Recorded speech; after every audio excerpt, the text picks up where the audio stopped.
Hello and welcome to another episode of Hats Off Games, but more importantly, welcome to the third installment of the Neo Scavenger series. I know you guys have been waiting and I appreciate your patience. I didn't actually, honestly, there was a point in time where I didn't think this would ever finish, but here I am, doing my absolute best to do what I promised to do. We are over 200 subscribers. Insane. Thank you so much. I'm surprised to have two, let alone 200 plus. And I said we were going to go ahead and do this video, and here we are a year after that actually happened.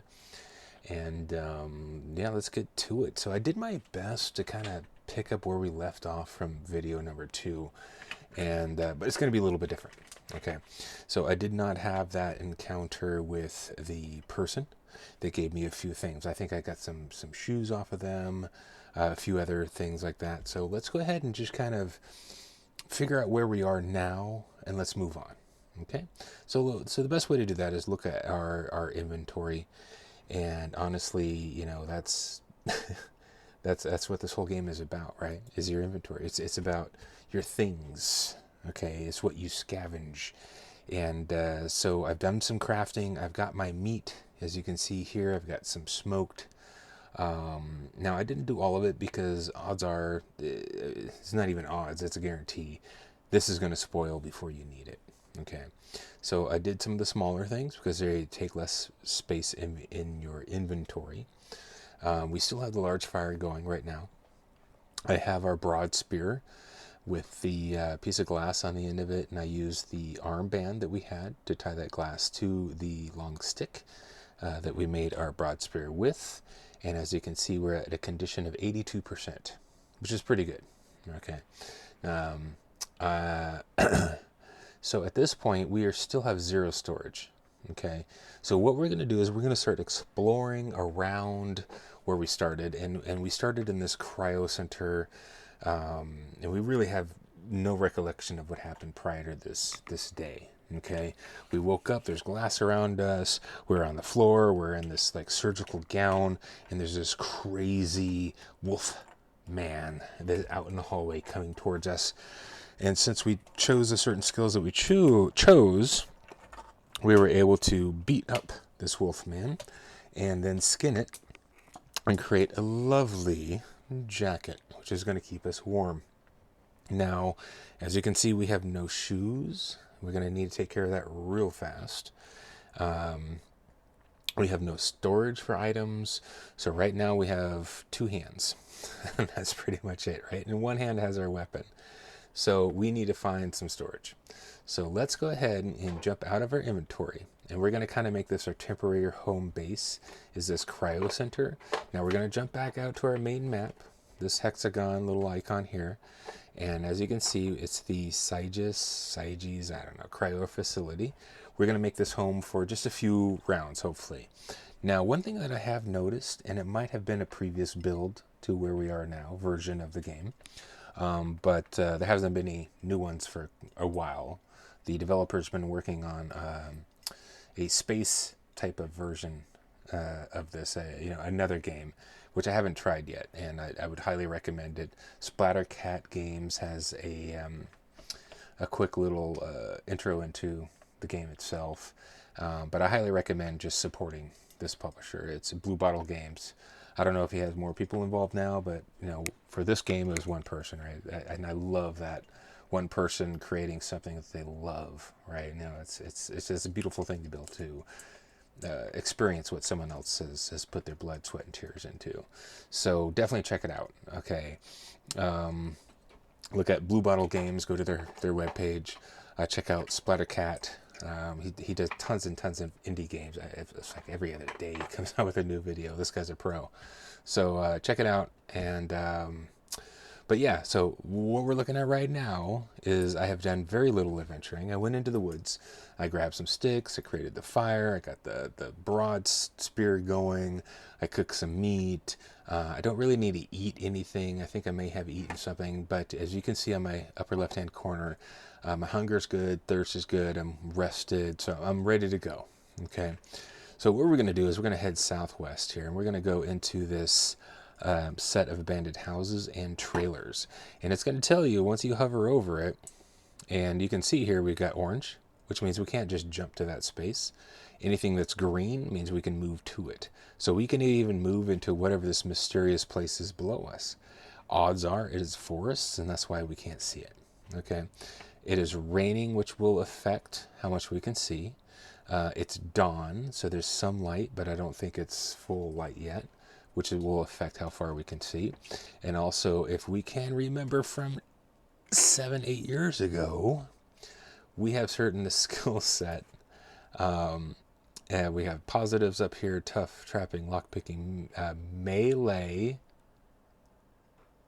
not melee, melee. And I got slaughtered in the past video about pronouncing that incorrectly. And once I realized what I was doing, after I watched the video, I then realized that I did it probably like 30 times throughout the whole video. So I caused some people some pretty immense amount of stress with that, but that's fun. But melee, or melee, as the incorrect people would say, I have melee and mechanic. Now, my negative flaws: metabolism and myopia. Myopia, that's going to limit. Oh, I didn't want to do that. That is going to limit how far I can see. Okay, so that's going to be somewhat of a restriction here. So hopefully we're going to find some binoculars to compensate for that. I'm going to go for the sure thing here. And I'm going to go down to these abandoned houses and trailers. Hovering over this, you'll see in the bottom left-hand corner of this screen, abandoned houses, movement cost 1. So we're going to take that movement cost of 1. But I don't think it's going to allow us, because we are barefoot, which gives us a -1 movement, and it looks like we have 0.23 left. Now let's see what happens when we click on it. We're allowed to get there. It seemed like we were less than 1, okay, but it allowed us to do it. So I'm just going to go with it. If you want to look in the details, you want me to look in the details of why that works, let me know. I'll look it up. But after 8 years, I just want to make this video, get it out to you guys, okay, and gals. So read that if you would like, and let's go ahead and just scavenge. We haven't done that yet. So once we're in a spot where we can scavenge, and you can see that little magnifying glass in the bottom left-hand corner of this that means there's something here that we can actually investigate or scavenge. But it's not going to give us that scavenge option because we have 0 moves left. So we're going to have to end our turn, sleep, rest, or heal. Rest and heal. Now, if we look at our health, we did fight that dog man, and so we got a little bit hurt. We did go in here. We don't have any bandages yet, so let's see if we have anything that we can cover these with. Oh, you know what? It's a minor cut. Nothing's bleeding. We don't necessarily need bandages, so I'm going to go ahead and ignore that. From my understanding, that's how it works. If it's not bleeding, you don't need a bandage. But we'll find out if that's good or bad advice. So let's go ahead and jump back here. We're going to go ahead and end our turn. Aha, so the rain has stopped. The sun has come up a little bit more. We can see it's morning now. So it's going to give us a little bit more of a perspective in regards to what surrounds us. To the west, to our left, we have some mountains or hills that are kind of in our way. But we are still in that spot we have not investigated as of yet, which are those abandoned houses and trailers. But you can see on the left, there's a lot more options. So when we had no moves left, it was 0 out of 4. We had intern, sleep, and rest and heal. Now we can run, we can hide our tracks, we can spy, we can scavenge. But right now, all we're concerned about is scavenging. And that's going to basically look through the buildings or look through the terrain that is in the hexagon that our character, and as you can see our character here with their beautiful Wolfman cloak, basically in that spot, we're going to go ahead and scavenge. Let's see what is here. Now in this spot, we have an abandoned house and an abandoned mobile home. We have 2 storage sheds. There's going to be 4 opportunities to scavenge.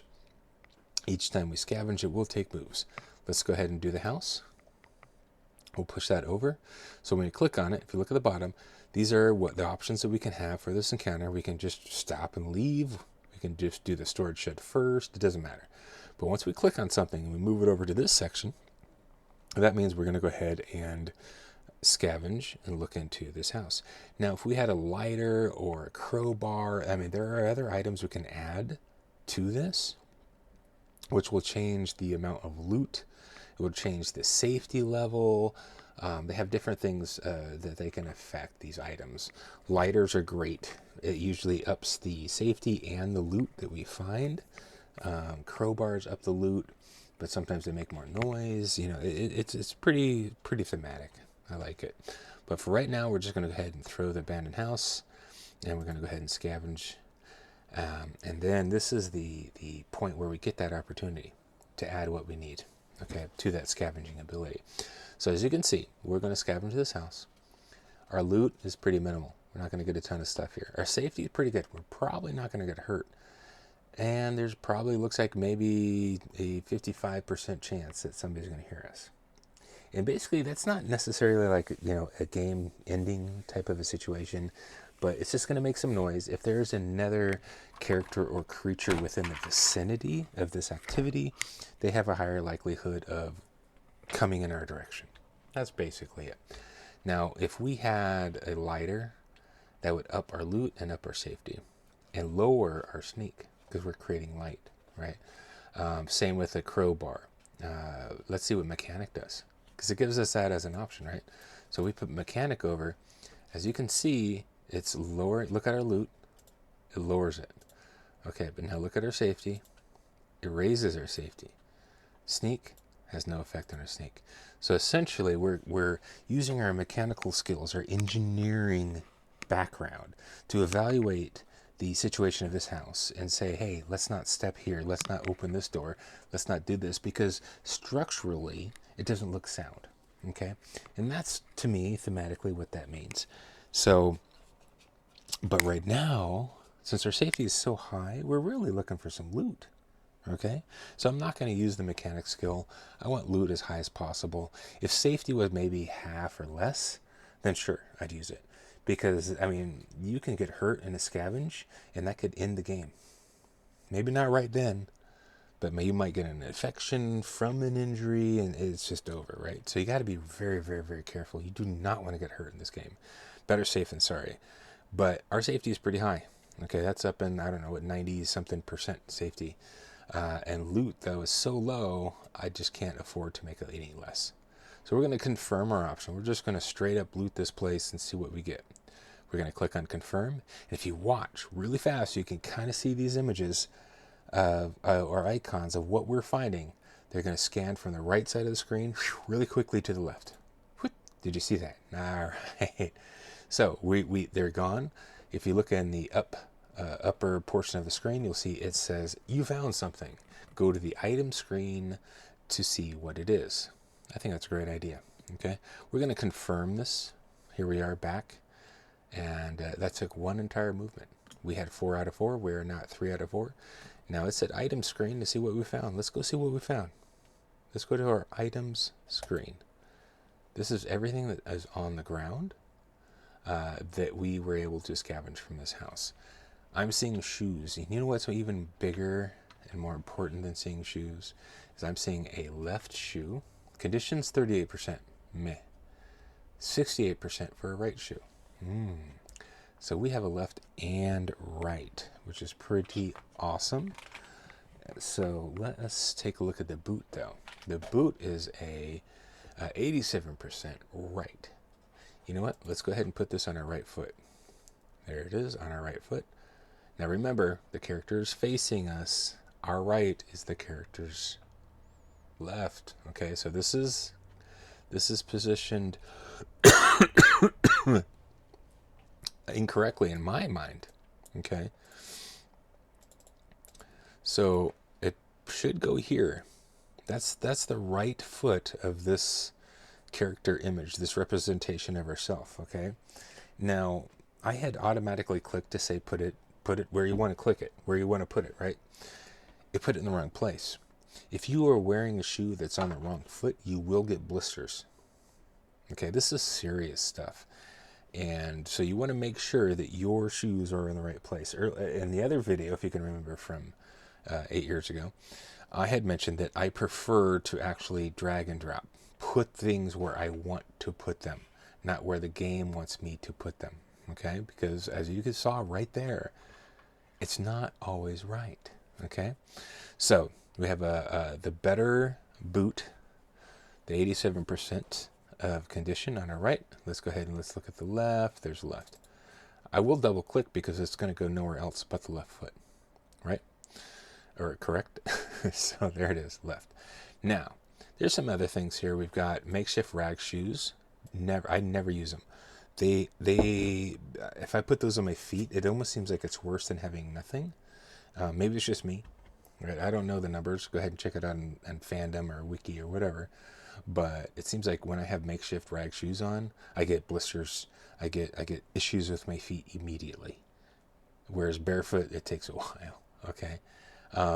So we're gonna go ahead and leave this other Gator Elegans shoe, the right one.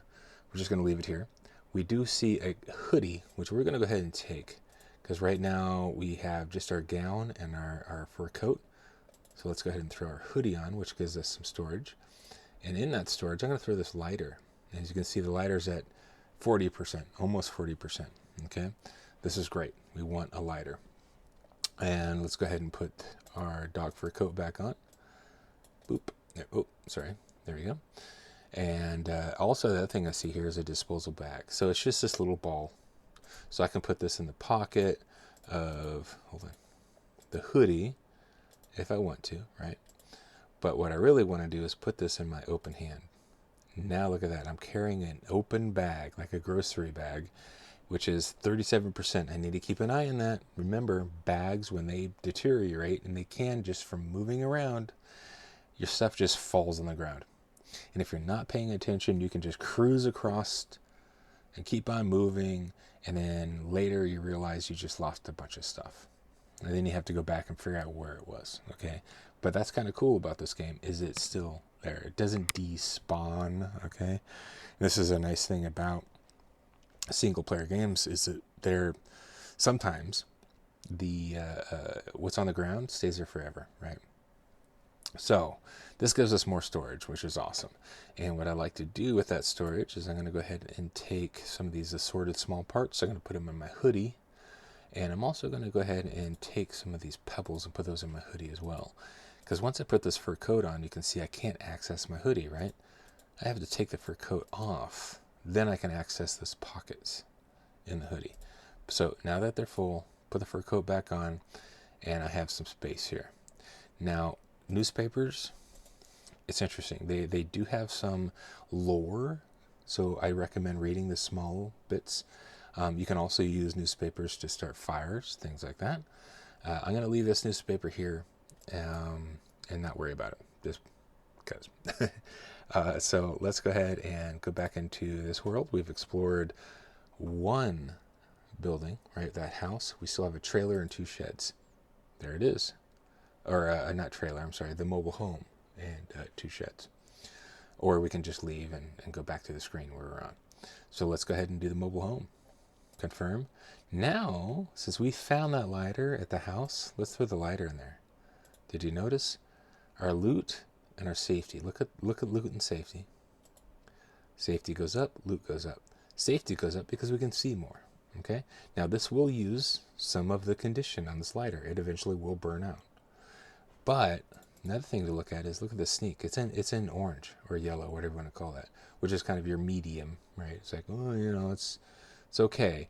But when you light something up, you're creating light, other people can see it. So your sneak is reduced. So we have a higher chance of somebody seeing us and coming after us. Don't care. I want loot right now. Okay? So let's go ahead and confirm this. Boop. There was some stuff. So let's confirm and go back and check out our items. We have 2 out of 5 moves. And it's 5 now instead of 4 because, well, we have shoes on our feet. Okay, shoes are huge.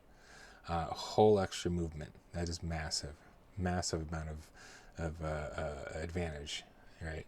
So let's go ahead and take a look at the items, see what we found in the trailer, or the mobile home, excuse me. So let's take a look on the item screen. Oh, we got another shoe. Oh, there it is, binoculars. Yay. We can put those around our neck with our talisman. I'm not going to get into the talisman. Okay, that is part of the deep story and the lore of this entire game, and it's something that you'll be very excited as you learn more about. So it's cool. Don't get rid of it. Let me just say that. Keep it. Okay, just keep it. Don't get rid of it. Don't dismantle it. Don't sell it. Just keep it. Okay. So we have this other shoe, 68%. It is the right. That's the boot, right? So it would replace the boot, which we have at 87. I'm not going to worry about it. We've got some foil. You know, I don't know. Maybe we need foil, maybe not. Who knows? The game's pretty in depth. Let me just say that there's lots of story. Okay, so read the newspapers, read these things. It's very interesting. So, but right now I'm caring about surviving. Okay, we have food, right? So we need to be able to grab that food and carry it with us. I think a shopping bag right now, maybe not enough. I think we need a backpack. Okay, so let's just leave all this stuff here. This shopping bag is 35.8. This is 37. Tell you what, let's go ahead and bring this with us, because it takes one slot when we wad it up into a ball. So if this bag dies, we have another bag as a backup. Okay, sounds good to me. Let's go ahead and check those sheds. Let's jump back out and check the sheds. And I'll also, as we progress through this, it's going to get quicker and quicker, and I'll explain less and less, because you'll know more and more, right? That's the beauty of these types of things. So let's go back to scavenge. Let's look at the shed. Confirm. Let's use a lighter to increase our loot. Confirm. Nothing. No useful items found at this time. That's fine. Whatever. You're going to see that a lot. That's okay. It still takes a movement because you went through those actions to search the shed. Which is fine. It is what it is. And nothing here. So our end of their moves. No more unexplored buildings. As you can see, this tile, this hexagon, no longer has that magnifying glass.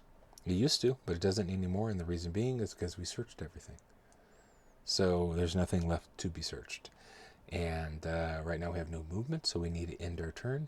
And I also think this is going to be a good time to take a pause, and let's just make sure that our audio and our software everything is working great and wonderful. And I will be back momentarily. So yeah, I'll see you in about one real life IRL second. All right, and welcome back. That was a quick little pause. I hope did some editing there. I went through the video, take a peek at make sure everything is working. It sounds great. It looks great. A little bit of the background, it should be a little bit louder maybe, but I didn't want to increase it too much.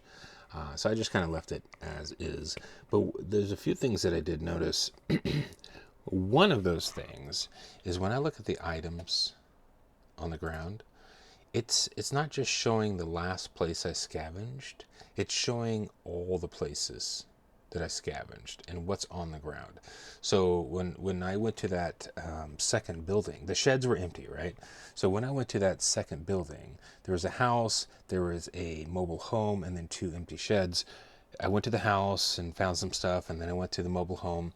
Well, when I looked at the ground, that is going to include everything you scavenged. Okay, so these shoes are the same shoes I saw from the house, same newspaper I saw from the house. So when I went and looked at the mobile home, I said, oh, look, there's these shoes. It's the same shoes.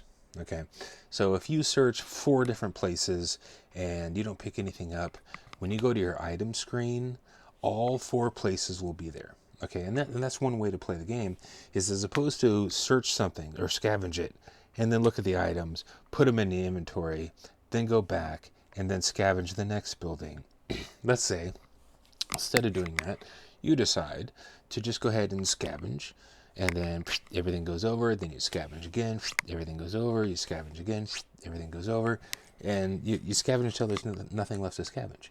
Then you look at the ground, and that's going to show all the buildings that you just scavenged. Okay, so I just want to be really clear on that because I wasn't in like a couple minutes ago. So that's an important thing to understand. Let's see here. So yeah, there's nothing else that I really want here. I'm going to go ahead and take the foil. Don't worry about it. If you read the lore, I'm not going to do any spoilers here if I can avoid it. Other than the fact that foil is part of a spoiler. I guess that is a spoiler in itself. But it's pretty obvious. Why are they going to put something in here that has zero meaning, right? So even the pebbles, the stones, you can use those to build sound traps. So you can put those in your camping areas when you go camping, and it's going to help alert you if something comes, into your campsite, right? So you have less surprise and more advanced knowledge that somebody's coming to get you while you're sleeping, right? I mean, there's nothing here that doesn't have a purpose, okay? So the foil, yes, has a purpose. You figure it out. We're not going to get that far. If you guys want me to kind of do a full-on playthrough to end game, let me know. More than happy to do so. There's so many other games out there. If you want me to kind of give you my library, my Steam library, I'm happy to do that as well. And we can actually choose a game. DayZ, okay, that video just came out. Love to do more DayZ. I would be more than happy to do an Ostriv, Ostriv. It's basically it's a town builder. If you don't know what it is, look it up. Ostriv. It's awesome. I love it. It's very organic, and the way that it kind of works. Right, it's hard to describe, but yeah, if you want me to do that, I'll do it. Okay, so let me know what you want. Okay, I'm back.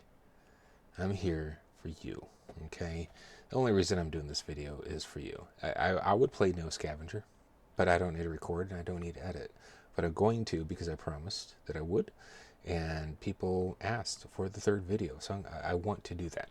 So if you ask for a full playthrough or something, I'm going to do my best to do it, okay? But back to what's in front of us right now. Let's get back and see what we need to do. So we scavenge here. We have some space, okay? We're still doing fine on hunger and thirst and all that, but we need to rest, right? So end our turn, I should say. So 0 moves. Let's check our health real quick before we end our turn. It's not getting worse. Minor pain, minor cut, blah, blah, blah, minor bruising, minor pain. No bleeding. I don't care about any of this stuff on the ground. So we're pretty much where we were, last time before we ended our turn. So let's go ahead and end our turn now. And we're going to get 5 moves this time. Now, do you see these little red footprints? That basically means there's been activity in those areas, okay, in this map. Now, this is pretty obvious when you look at it now because you can see feral dog leader. You can see this is a feral dog. Okay, what is next to you? You can see it. Okay, if this was a person, you can see the person. You can see what they're wearing. You can see what they're carrying.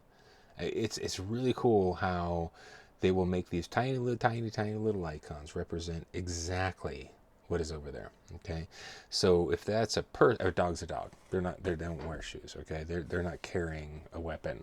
But if it was a person and they had like a rifle, you would see a little image and an icon of a person carrying a rifle. If they're wearing a white t-shirt, you would see a little icon of a person wearing a white t-shirt. I love that detail. It makes it so much more immersive, right, when you play. And now this is these 2 dogs that are probably about to attack us, leads to the next thing. So the way the game is designed, I don't know when this was implemented or when it was put in, but I don't think it was there from the beginning. But if you stay too long in this area, more and more and more dogs, feral dogs, will continue to basically disrupt anything that you're trying to do. And I think it is the game's way of telling you to move on. Okay, don't make the cryo facility your home base forever, because it can't be, because it's going to be constantly berated by these advancing feral dogs. Okay, I think that's what that's what's happening. That's what I've observed. I was hoping we'd have some more rounds before we got more dogs on us. Dogs aren't, they're probably the easiest thing you can come across in regards to battling and combat. The unfortunate thing is they are aggressive more often than not. A person, I find it's easier to threaten them or to try to avoid that battle. But with dogs, it seems like you can yell at them, you can try to intimidate them, but they're going to come at you. Now, if you smack them a few times, they might run away, right? But they're still going to be in the area. And maybe they'll die, or they'll turn around and attack you later, okay? I think it's a little too soon, right? I think we could use a few more rounds to get what we need to get before the dogs just totally inundate the entire area, okay? But maybe that's just my plays that I've gone through. I just happen to have a bunch of random dogs show up. But I really think that over time the dog sightings increase just to keep your character moving. Okay, at least from the cryo facility. So, all right, we will deal with the situation that we're at. We have 5 moves out of 5 because we're wearing shoes, so that gives us 1 more than the 4. Now, I wanted to go back to cryo to get some of that food from the Wolfman. Okay, right now we're fine on food. I don't really want to attack a dog right now, so I think what we're going to do is we're going to go ahead and jump on top of this hill right here and kind of get a better view of what's around us. Now, look up here. We have 5 out of 5 moves. We're not just going to a plains, which is on the same level that we're at right now. We're going to actually climb an elevation. Or just naturally, instinctively, we think that's going to take more time, more effort. And it does. Instead of 1 movement, it takes 2. Very straightforward. Anytime you go up one of these hills, it takes an extra movement, okay? But when you're at the top, look how much more you can see, okay? Now remember, I do have the binoculars, and that's going to be counteracting my myopia. But if I had the binoculars and I didn't have the negative trait of myopia, we would probably see another hex in certain directions, right? We'd see more than what we see now. But this is enough, right? Now, let's say we're on this hill and we want to go to the other hill, okay? Is this even terrain from high to high, or are we going down and then going back up? The best way to find that answer is to look at our movement, right? 3 out of 5. It took 2 movement to go up the hill. Let's see what it takes to go to this hill. 2 movement. So keep that in mind. Every hill you move to, it's 2 movement. And a hill will block your LOS, your line of sight, okay? So what this means is that we have 1 out of 5. I can't jump on this hill. I shouldn't be able to jump on this hill. Let me say that because it's showing green, right? But from here to here was 2 movement. You would assume this would be 2 movement. Let's just try it. Let's see what happens. I don't know. I don't know why that is. But it is what the game is allowing us to do. It's not a matter of manipulating the system. It's not a matter of cheating. It's not a matter of a way to get around a rule.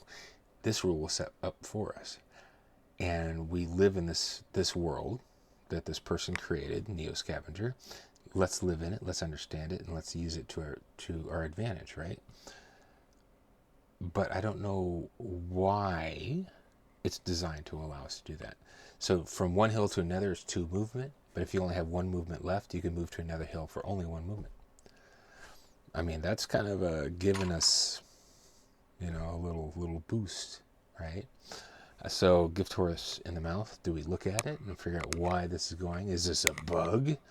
No, it's not a bug. It is a way it's designed. Again, if you want me to find out, I'll find out. If you want me to contact the developer, Blue Bottle Games, I'll contact and say, hey, why is this happening? What is the reasoning behind it? I don't think it's a flaw. I don't think it's a mistake. I think there is reasoning behind the design of this game. to allow you to do that. I just know what it is, right? So, anywho, as we can see from the top of this hill, since we don't have any hills right in our immediate vicinity, we can see we've got two other suburbs, right? Residential areas that we can go and scavenge. There's another icon here. I don't know if I talked about this, but I talked about the magnifying glasses, which means you can find something in that hexagon. You see the magnifying glass in the woods? Basically, that means there's maybe some mushrooms, maybe some stones, but it is more of just the natural environment. You can take down the trees and get some wood. You can get your sticks, your long sticks and your short sticks. Okay? That's why there's a magnifying glass here. There will always be a magnifying glass on the woods. But when you see this box, that means there's actually something on the ground beyond a resource that's on that hex. It is something that we have either cultivated, like let's say we searched the woods and we found some small sticks, but we didn't keep them. We just set them on the ground in a pile or whatever it might be. That crate, that box, and this hex right here that's orange, that means there is something on the ground that can be picked up and taken. Okay? We know what that is because it's just small sticks probably. So, okay, sorry. We don't know exactly what that is, but we can assume that it is something along the lines of small sticks. It could be water. Like if we go to a stream and we use that resource there and we pull water up, but we don't take it because we don't have enough containers for it. We're not going to drink it right away because we can't boil it. Then, and we leave water as a source or as a resource that we can pick up, then it probably will show a box. Okay? That's what the box is for. But right now, we just need to move into these areas. So if you look at this suburban area, there's a magnifying glass, which means there's something to scavenge. Okay? Now, this one has a magnifying glass, which means there's something to scavenge, but it has a crate as well, which means there's just straight up something on the ground we can pick up that would cost us 0 movements, 0 action points. Okay? I don't know what that is. It could be a rock, it could be a stick, who knows? Okay? So we're going to move in this direction. I think we're going to go ahead and leave the cryo facility alone right now. If we get desperate for food, we'll come back, but I think we'll take a spiral, an outward spiral adventure around the cryo facility, keeping it somewhat central. But I don't want to stay there because the dogs, they're just going to keep on coming and eventually we're going to die. For some stupid mistake that I made, dumb decision I made, or just a bad roll of the dice. Okay? But right now, I see 2 places we can go scavenge. So let us go ahead and do that in our next video. Okay? So 0 movement left. We're going to go ahead and end our turn. And in the next video, we're going to start from the beginning of that turn with 5 movement. We're going to cruise on down here and see what we can find. And then we're going to go ahead and grab some water. We're going to have a fire, and I'm going to show you guys and gals how to sterilize, hopefully, if I can find a container, but how to sterilize that water we find so that it is safe to consume. Otherwise, if we consume water without sterilizing it through boiling, we will get sick and probably die. This is Neo Scavenger after all. But hey, you guys and gals are incredible. I've said it before, and I say it again for a reason, because I mean it. 8 years ago, 7, 8 years ago, I put out, 2 of these videos for Neo Scavenger, and then life happened. And I told you guys something that was going to happen, and it didn't happen. And I feel horrible for it. And there was a point where I was just like, whatever. I'm just going to move on. It doesn't matter. I don't know these people. But people kept subscribing. People kept on questioning, where's the 3rd video? And there was humor. It was funny. I interacted with you guys and gals about this. And then I was like, you know what? Let's throw a short out there and say, hey, 200 subscribers. Let's do it. We're gonna make this happen. Then all of a sudden we hit 200 subscribers. There was even a comment of somebody who said, hey, this is it. I'm doing this just to be the 200th subscriber, right? To force me into it. And which is awesome, right? That's just cool. I mean, to take even if it's 1 minute out of your life, that's 1 minute of your life. that you gave to somebody else, right? And that's important, and I honor that. Okay, I'm not going to take that for granted. So I'm going to do my absolute best. Now that I'm in a situation where I can record content, I have a little bit of time. Granted, it is a matter of waiting till my children go to bed, and it being currently 11:20 p.m. because I can't start doing this until probably about 11 o'clock at night, 10 o'clock at night on average. So I can't, excuse me, yeah, getting all choked up. But no, seriously, I do this because people out there wanted me to do it. Otherwise, I'd just be playing games and I'd go to sleep. Right? I wouldn't have to record. I wouldn't have to edit. But I enjoy this. This is lots of fun. And if you find it to be fun as well, I will continue to do this. I will make another video, regardless if you all say yes or no, regardless if I lose all my subscribers. I will still make a video where I look in those two suburban areas, grab some water, and hopefully make it drinkable. All right, that's my goal in this Neo Scavenger world. And it's going to happen within the week. Okay, so expect that video to come out. Subscribe, the bell icon, hit the rocket ship, do a jig. I don't know, whatever it is YouTube wants you to do, but it's coming. Okay, and thank you so much for just holding on. Right, if you're doing homework right now, it's summer. Hopefully you're not doing homework unless you're doing summer school. But if you're doing other things, you're drawing, you're coloring, you're cleaning your room, whatever it might be that you're doing while this is going on in the background, thanks for having this on the background. It means a lot to me. So I will talk to all of you next week with the next installment of Neo Scavenger, video number 4 on Hats Off Games. Thank you so much. You all have an absolute wonderful, wonderful week. Take care.